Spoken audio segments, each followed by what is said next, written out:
Bulan guling-gulingan dong.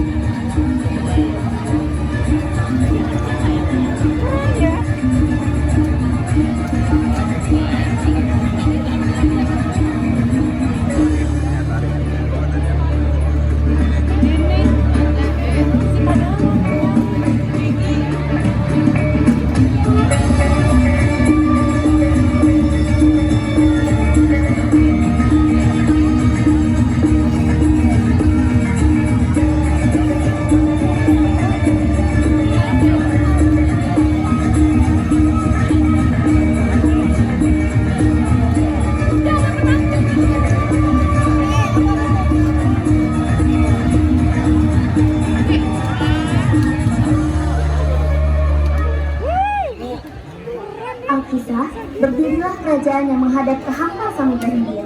Kerajaan tersebut bernama Aku yang dari tadi di sini nggak dikasih minum, nggak Sang nyepet raja, langsung dikasih. Raden Panji Kusuma juga dikenal dengan sebutan Tanjung Beru, memiliki istri bernama Dewi Srama. Raja dan ratu memiliki seorang putri yang sangat cantik yang diberi nama Mandalika. Putri Mandalika ingin menjadi gadis santun, rendah hati, dan sangat menyayangi rakyat. Selamat pagi, Baginda Raja. Selamat pagi. Selamat pagi Putri. Selamat pagi Bu. Sini saya bantu ya Bu. Boleh. Terima kasih ya cantik. Lihatlah betapa cantiknya Putri Mandalika. Aku sangat ingin memiliki anak sepertinya. Sebenarnya bukan cuma wajahnya yang cantik, tapi kayaknya juga cantik. Dengan kepribadian cantik wartawan seperti itu, kenapa dia belum juga menikah ya? Sudahlah, urusan jodoh kan sudah ada ngatur. Kita turut berdoa saja, semoga Putri Mandalika secepatnya menikah agar ada yang mewarisi kecantikannya itu. Begitulah, walaupun sudah memiliki umur yang cukup, namun Putri Mandalika belum juga menikah. Hal ini membuat sang ayah, Raja Tanjung Beru, sangat merasa khawatir. Namun, siapa sangka cerita dari mulut ke mulut mengenai para rupawan dan budi baiknya membuat banyak pangeran dari kerajaan-kerajaan yang dekat maupun jauh hendak memperistri Putri Mandalika. Si Afkar jadi raja, Afkar. Selamat datang di kerajaan Sekar Kuning para pangeran. Ada gerangan apa kalian kemari? Aku membawa makanan khas dari kampung halamanku untuk melamar putri Anda, wahai Baginda Raja. Aku membawakan kain sutra yang sangat lembut ini untuk meminang putrimu, wahai Baginda. Aku membawa beberapa kilogram emas untuk memenangkan hati Putri Mandalika, Baginda. Terima kasih para pangeran. Keputusan tidak ada di tanganku. Aku akan bertanya pada Putri Mandalika terlebih dahulu, dan ia sendiri yang akan memberitahu kalian jawabannya nanti.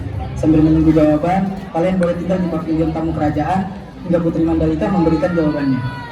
Baik, Baginda.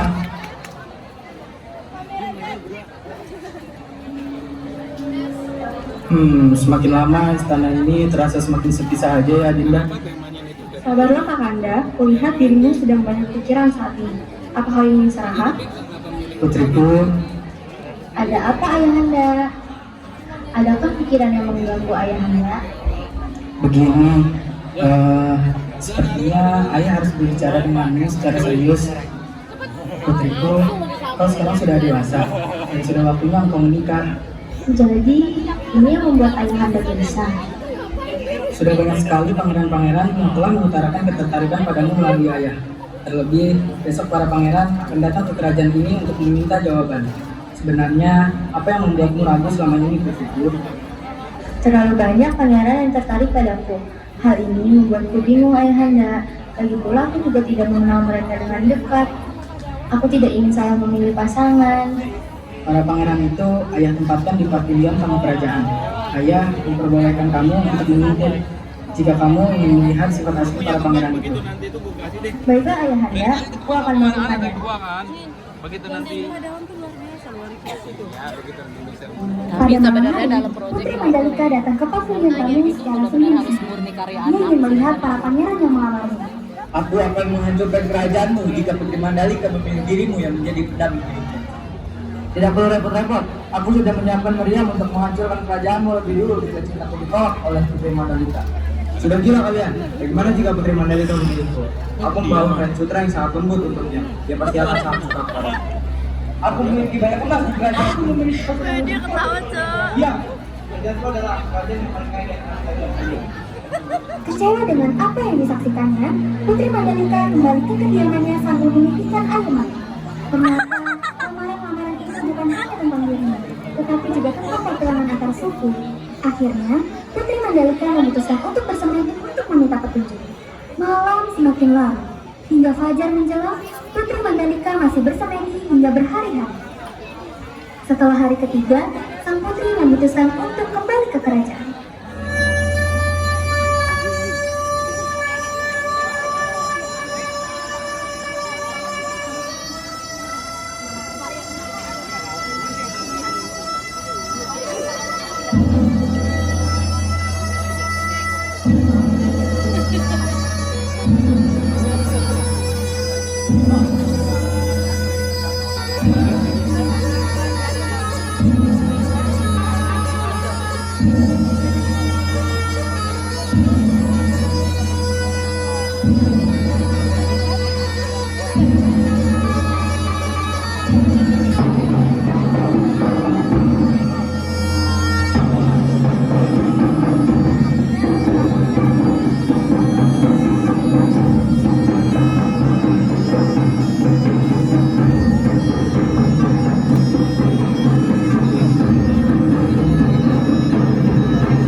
Tapi manis. Serius? Sebelumnya, aku mengucapkan terima kasih kepada pangeran yang melambatku. Namun, jawaban mengenai siapa yang akan aku pilih akan aku utarakan di lain waktu. Datanglah ke tebing pantai segar saat fajar pada hari ke-20 bulan 10. Kenapa begitu? Mengapa masalah sekian? Aku merasa janggal. Sudah, datang saja, kita lihat nanti. Raja dan Ratu menghargai keputusan sang putri dan memutuskan meninggalkan Putri Mandalika sendirian di halaman kerajaan. Saat sedang berdiam diri, memikirkan apa yang akan terjadi jika ia salah mengambil keputusan, datanglah 5 orang ketua kerajaan menghampirinya. Tuan Putri, Tuan Putri! Tuan Putri, kami baru saja mendengar dari salah satu pangeran jikalau kau menunda keputusanmu untuk memilih para pangeran. Apakah itu benar, Tuan Putri? Mengapa? Dia pada tetua akan memutuskan untuk memberikan jawaban pada hari ke-20 di tebing pantai segar. Mengapa Tuan Putri? Apa alasanmu untuk menunda jawaban lagi? Apakah kau tidak kasihan dengan para pangeran yang menunggu di sini dari lama? Tuan Putri, tidak tahukah jika keputusanmu itu dapat membahayakan kedamaian kerajaan? Apa maksudmu? Ya Tuan Putri, kami tidak tahu apa yang dipikirkan pangeran setelah ini. Kami hanya takut jika ada pangeran yang tidak terima jika harus menunggu lebih lama lagi. Tenang saja tetua, aku yakin para pangeran tidak akan seperti itu. Baiklah, jika keputusanmu sudah seperti itu, kami para tetua tidak akan memaksa. Saat fajar, pada hari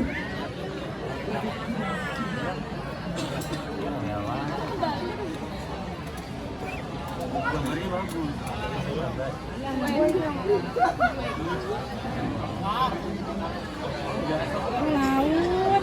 Oh ini laut. Oh, bagus. Ada ubur-uburnya. Iya, ada ubur-uburnya. Ada laut. Laut, iya ya.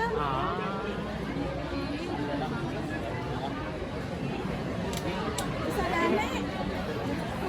Dengar dari salah satu pangeran jikalau kau menunda keputusanmu untuk memilih para pangeran. Apakah itu benar, Tuan Putri? Mengapa?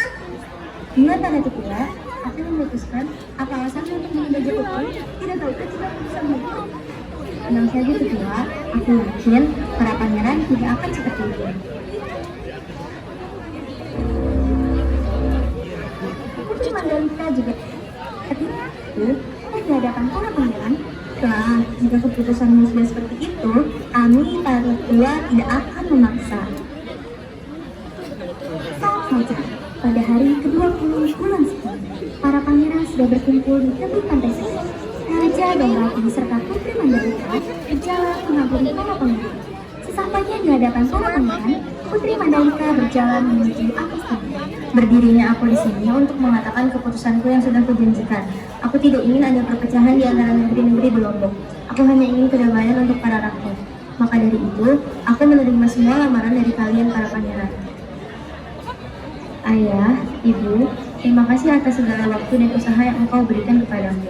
Maaf jika aku belum bisa menjadi anak yang berbakti untuk kalian. Putriku, apa yang kalian lakukan? Cepat selamatkan putriku. Baginda, aku tidak melihat ada Putri Mandalika. Yang kulihat hanya cacing yang menyerupai Kian Sutra Putri Mandalika. Apakah Putri Mandalika bersiluman menjadi cacing? Tidak, putriku. Putri Mandalika yang baik hati pun berubah menjadi cacing-cacing berwarna di laut. Cacing-cacing tersebut dikenal dengan nama Nyong. Dan hingga saat ini, untuk menghormati pengorbanan Putri Mandalika, para warga kerajaan Sekat Kuning mengadakan bali-mele setiap tahun. Pada hari ke-10, Putri Mandalika juga dipilih untuk dijadikan sirkuit, yaitu Mandalika International Street Circuit.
Spectacular 4.3 kilometer, 2.67 miles.